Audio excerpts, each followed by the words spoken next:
Welcome to GNN10, a bite-sized podcast brought to you by the International Society of Glomerular Disease.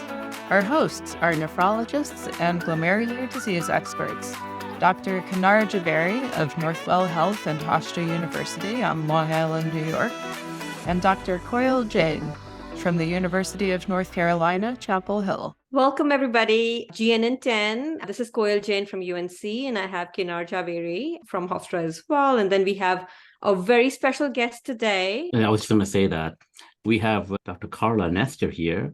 Carla, would you like to introduce yourself? My name is Carla Nester, and I'm currently at the University of Iowa in the Stead Family Children's Hospital. So tell us a little bit about what got you interested in complement-mediated diseases. Yeah, so I'll go back a ways and really talk about some of my training first, because it's complement-mediated glomerular disease that I'm really very passionate about. I was trained at the University of North Carolina, first as an internal medicine and pediatric resident, but then I stayed to do an adult and pediatric nephrology fellowship. Of course, coming from North Carolina, I had excellent glomerular disease training, and it worked out quite nicely for me when I moved to Iowa to continue my glomerular disease training and continue my glomerular disease work. Plus, probably pivotal in being able to really combine the two of those is the ability to work in the complement lab, which in fact, I'm the associate director for right now. It's a very large clinical and research complement lab. Wow, that sounds super cool and fascinating. But med-peds, and then do you now focus on the pediatric side or the adult side or both? Yeah, so it's really actually important because, yes, I had the med-peds practice training with an appointment in both internal medicine and pediatrics at the University of Iowa, but I'm also, so right now I'm housed in the pediatric hospital. So I'm at the Stead Family Children's Hospital, and I'm really very fortunate to actually hold an endowed professorship from the Stead family. I also happen to be the division director for pediatric nephrology, so that, of course, also puts me very soundly in pediatrics. But it used to be very funny when my 83-year-olds used to walk into the pediatric clinic. And in fact, one of my very first patients used to bring his great-granddaughter with him so he could fit in better. But right now, all of the people that I work with they just take it in stride. They see that 83-year-old, the same time I might have a newborn on the bed evaluating. Everyone is completely comfortable with this concept of me having a med-peds outpatient clinic. And then, of course, I do consults in the adult hospital. I do inpatient service in the pediatric hospital. Also tend to practice med-peds also in the hospital setting. I think that for me, the med-peds training is even more valuable because I do rare disease. And it just so happens that the rare disease that I work in doesn't only affect children, doesn't only affect adults. It happens to affect both of them. So I can legitimately be their provider and understand their physiology, understand their other needs while I'm working on the glomerular disease aspect. That's amazing. Yeah, and I think also the other piece of that is that, and many of your pediatric nephrology listeners will know this, the data in pediatric glomerular disease, for instance, lags behind that's in the adults. But again, this is my bias, but if you're trained as an adult nephrologist, you know that data. I can bring that to children a little bit more, and I can understand where we need to push the envelope in children a little bit more. And I think it also goes towards therapeutics. We are so slow about getting the therapeutics to children. And because I do have a large clinical trial practice, I can see that we could do this. We can have children be in these therapeutic trials the same way as we can have the adults. And so I think I can push that envelope a little bit more, having that med-peds background. I think you're uniquely positioned to do this and do it really well. Obviously, everybody knows you. I see a lot of trainees who want to do med-peds, and then they don't know how to go about it and how to practice. And I think you have found that opportunity, and you obviously have done such a great job with that you're now doing both sides and you get to see both worlds and actually help each other out. Yes.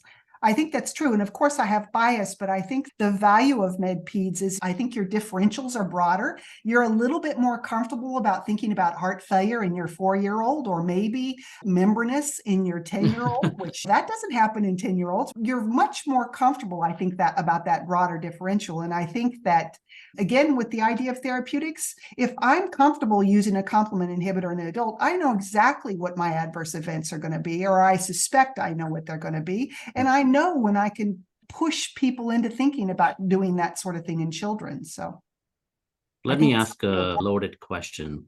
Complement disorders, one of them is thrombotic microangiopathy. I have a problem with that name. Do you suggest a better name since you're the world expert? And can we change the terminology? Yeah, it's an excellent question. And I would say there's a lot of us that are uncomfortable with that name. And there is actually an effort ongoing. It's really been bogged down. It's nobody's fault. It's really trying to get everybody in the mood to understand that saying all TMA equal complement-mediated disease is just very hard to get people to agree on the proper approach. I think what's going to happen, or I think what I wish would happen, is that we would make a decision about, we understand completely that if you have genetic abnormality or if you have autoantibody-driven complement-mediated TMA, that's clear. But what we really need people to understand is that there's a lot of TMAs that are not, strictly speaking, complement mediated. A lot of them. I mean, TTP is a perfect example, right? You can make a thrombosis, you can get schistocytes, or you can get LDH elevations, or you can use up all your haptoglobin with a completely not complement mediated disease, right? So there are going to be others like that. So we need the research. You know, what happened as soon as we got terminal complement blockade, the research slowed down. That's the worst thing that could happen, because now we've got this whole group of diseases that we don't understand. Yeah. And why is it the kidney? Why sometimes it's only in the kidney, and it's so hard to convince the hematologist to treat these patients because it's not their forte, it's in the kidney only. Yeah, it's hard really to know why it's only in the kidney, except for to say the standard things that, you know, the kidney sees a lot of your blood supply. The kidney's got a lot of endothelium that can be affected. But there have been discussions around the glycomatrix at the kidney is just, it's the right zip code, if you will, to have complement abnormalities at, that sort of thing. I don't think we completely understand why complement can be dysregulated so easily at the level of the kidney. But I think that's the kind of research that we need to really be thinking about. But I agree with you 100%. Absolutely, you can have clinical disease at the level of the kidney and not see it anywhere else. And just to push that a little bit further, I feel like with complement-mediated diseases in the kidney, there's a wide variety of complement-mediated diseases itself, right? I wish we could just target it. Okay, this is, you send this testing for complement disorders, functional assay, and then this is what comes back. And hey, if this comes back, this is the treatment. If this comes back, this is the treatment. And what I often see people say is, any complement-mediated disease, let's just start eculizumab. Yeah. Yeah, it's very frustrating. And I think that for the TMAs that are complement mediated, that terminal complement blockade like eculizumab or ravulizumab are excellent drugs. Don't get me wrong. I think they're excellent drugs.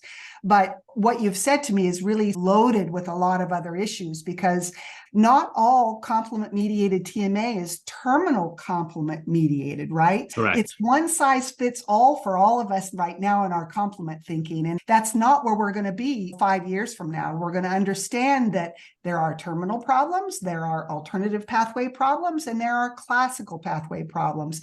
And that's really what you mean. It's going to mean to target something in the future. You're going to have a better sense that you need to target X, Y, or Z in the future. And this is natural. This is exciting. I remember Jerry Appel, who is a glomerular disease doctor at Columbia. He once told me many years ago when I was still a fellow, he said, it's going to be really just amazing if the rarest glomerular disease of all, strictly, he was talking about C3G, if it's the one that gets a therapy before any of these other things. And we were lamenting the progress we've made in lupus at that time. And again, this was 10, 15 years ago. And he's exactly right. We're going to have a targeted therapeutic for C3G, whereas we're still struggling with exactly where are we with whether it's IgA or whether it's membranous or lupus, whatever it is. And that's just because we got lucky. Frankly, C3G is caused by complement dysregulation. These other diseases are probably not, complement may not be the absolute primary cause of the disease. No doubt it's going to play a role in many of these diseases. But again, when people can throw the eculizumab on or they can throw on terminal complement blockade, the research slows down into exactly what role complement might be playing in these diseases. Well, you bring up a very good point where some diseases, it's a primary driver as opposed to end effect from another cause. So it could be antibody mediated or something that's triggering the complement. And then it's more of like a Band-Aid treatment rather than primary treatment. Yeah.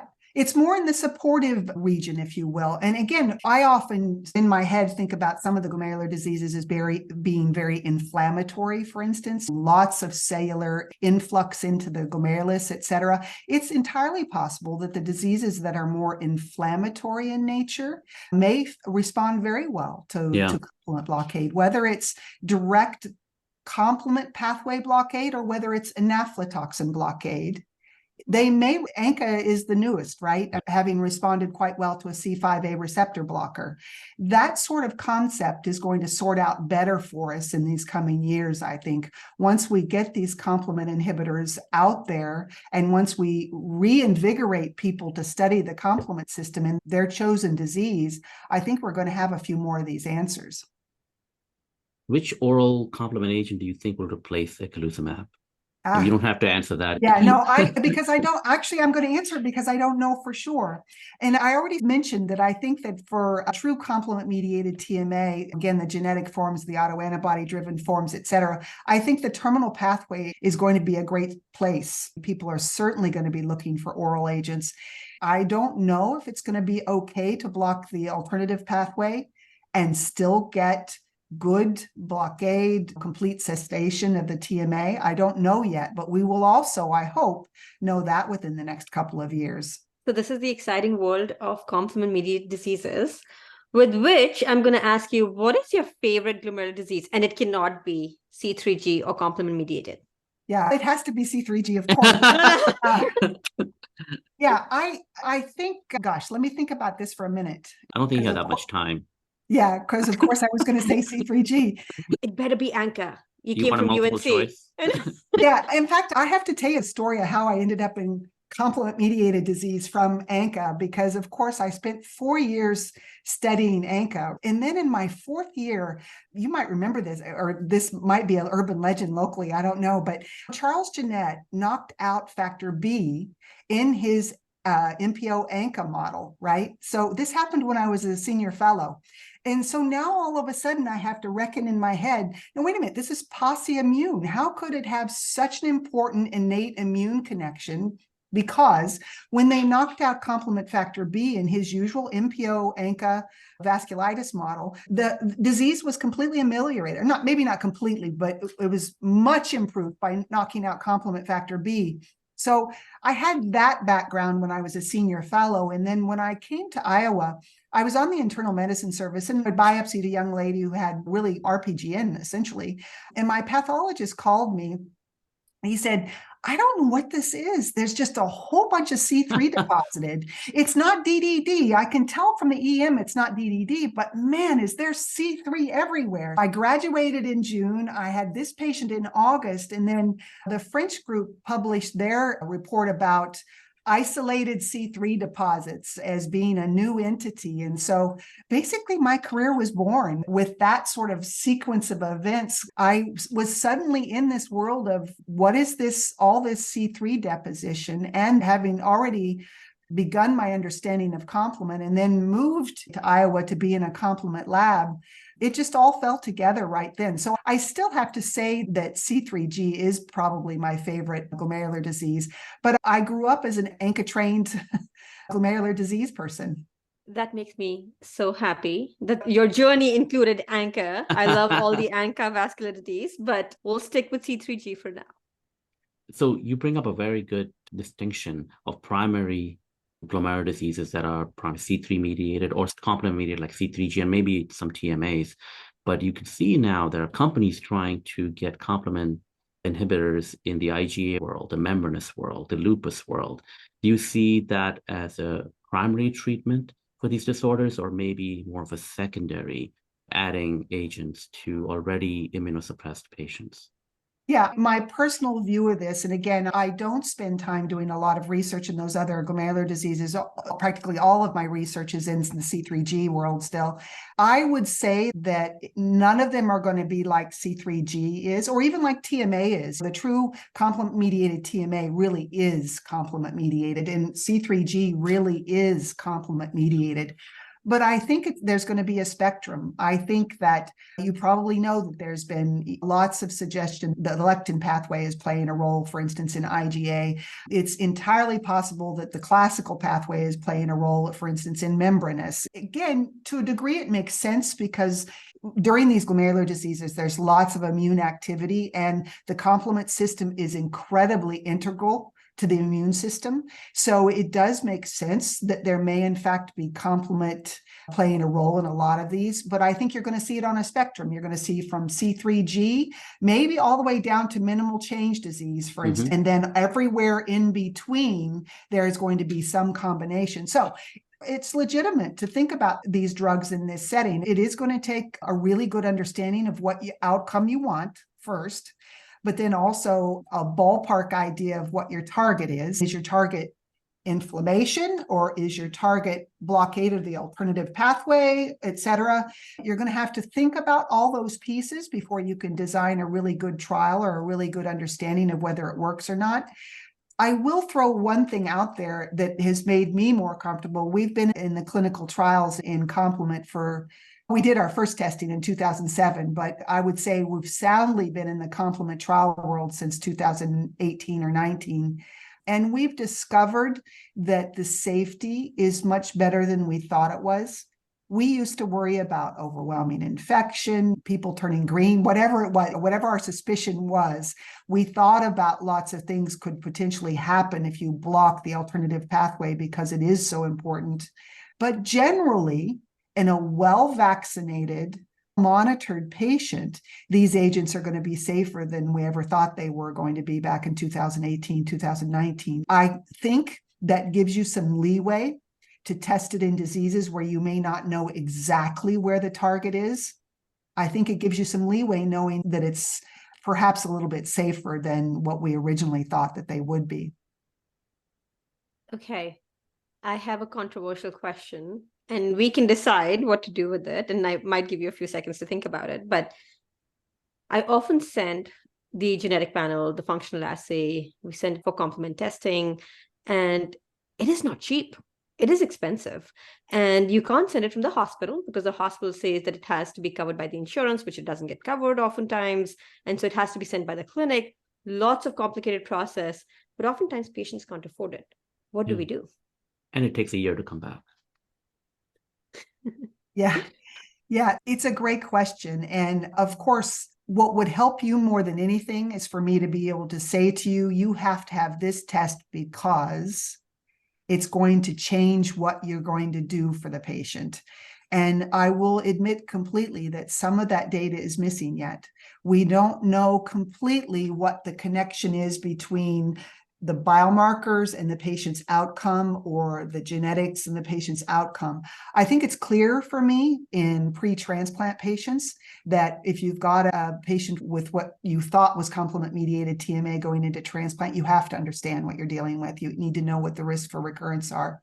I think if you've got a patient who is not nephritic factor positive, you've got to understand whether they've got some genetic, I'm talking about the C3G patient here.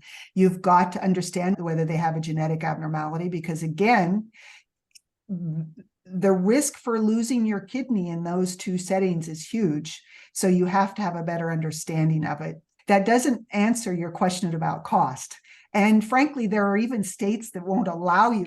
So what I really encourage people to do is, and I can say this, presumably somewhere there will be a list of my disclosures. I am the associate director of this clinical lab, so I'm obligated by a lot of regulatory CLIA, et cetera, et cetera. But I will say that we have a very large research arm. And if your patient legitimately, for instance, has C3G, enroll them in research, and then they get their genetics and their complement biomarkers free. Now, my director might not be too happy about me advertising that too widely, but the truth is that we have about 250 C3G patients that we monitor. We do their genetics, of course, you don't have to keep doing them. We monitor their biomarkers every 6 months if the provider wants them. So there are options right now, and that serves two purposes. First of all, it gets you what you need to treat the patient, because I firmly do believe you need to know what the nephritic factor status is on your patient. You need to know how deranged the biomarkers are, because the more deranged they are, the more active your complement system is, the more likely the patient's going to be losing their kidney, that sort of thing. So it serves two purposes. It gives you the answers you might need to actually help understand what's going on with your patient. But frankly, by advancing our population, we'll have a better sense of what the biomarkers are, how the biomarkers, you should expect publications from us to tell you exactly what the connection between the biomarkers and the clinical outcomes are. You've done a phenomenal job at that. Dr. Nester, that was wonderful. We've had so much fun learning from you. Dr. Nester is so phenomenal. I think I could just sit with her and talk to her for the next hour or two or more. That's amazing. Yes, totally. Right. See you guys.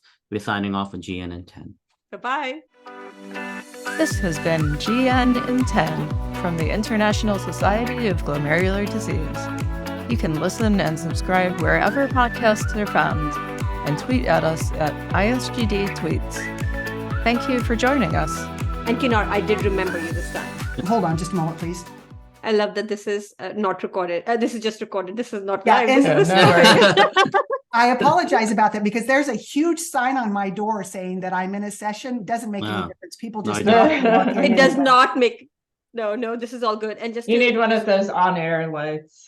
Yeah, and again, that's the whole purpose of the sign. Anyway, I apologize. Anyway, back to the question.